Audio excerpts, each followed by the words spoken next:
ఈ రోజు నేను సరూర్ నగర్ పోలీస్ స్టేషన్ కి వచ్చి ఇప్పుడే సిఐ గారికి కంప్లైంట్ ఫైల్ చేయడం జరిగింది.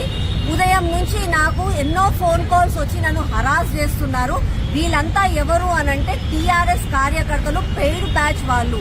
వాళ్ళ ప్రాబ్లం ఏంటి అంటే బండి సంజయ్ అన్న వాళ్ళ కొడుకు కోసం నేను ఒక స్టేట్మెంట్ ఇస్తే నువ్వు అలా ఎలా మాట్లాడతావు అంటే నేను ఎలాంటి స్టేట్మెంట్ ఇయ్యాలో కూడా వాళ్ళే చెప్తున్నారు అనంటే ఎంత ఘోరంగా రాజకీయంగా దిగిపోయారు అనంటే ఈ రోజు నేను ఒక స్టేట్మెంట్ ఇస్తే నువ్వు అలా ఎలా మాట్లాడతావు అని చెప్పి నన్ను ఘోరంగా ఫోన్లు చేసి హరాస్ చేయడమే కాక ఆ వీడియోలు డిలీట్ చేయండి, నువ్వెందుకు అలా వస్తావు, నువ్వు ఎలా మాట్లాడతావు అని చెప్పి నన్ను రెచ్చగొట్టి నన్ను అంటే బెదిరిస్తున్నారు. దాంతో పాటుగా సోషల్ మీడియా వేదికగా అనరాని మాటలు, బూతులు మాట్లాడుతున్నారు.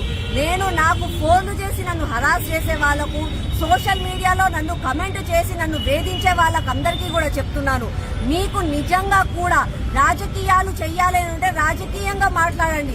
పర్సనల్ అటాక్ చెయ్యాలి అని ఉంటే సరే, అది మీ ఇష్టం, అది మీ కర్మ.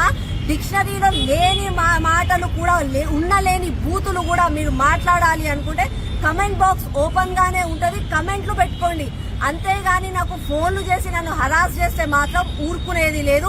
మీరు ఫోన్లు చేసి హరాస్ చేసినంత మాత్రాన, సోషల్ మీడియా వేదికగా నన్ను కించపరిచినంత మాత్రాన నేను పని చేయడం ఆపుతాడని అనుకుంటున్నారేమో గాని ఇంకా ఎక్కువ జోష్ తోటి పని చేస్తా, న్యాయం కోసం పోరాడతా. నా ధర్మం, నా బీజేపీ ఐడియాలజీ పైననే నేను ఉంటా.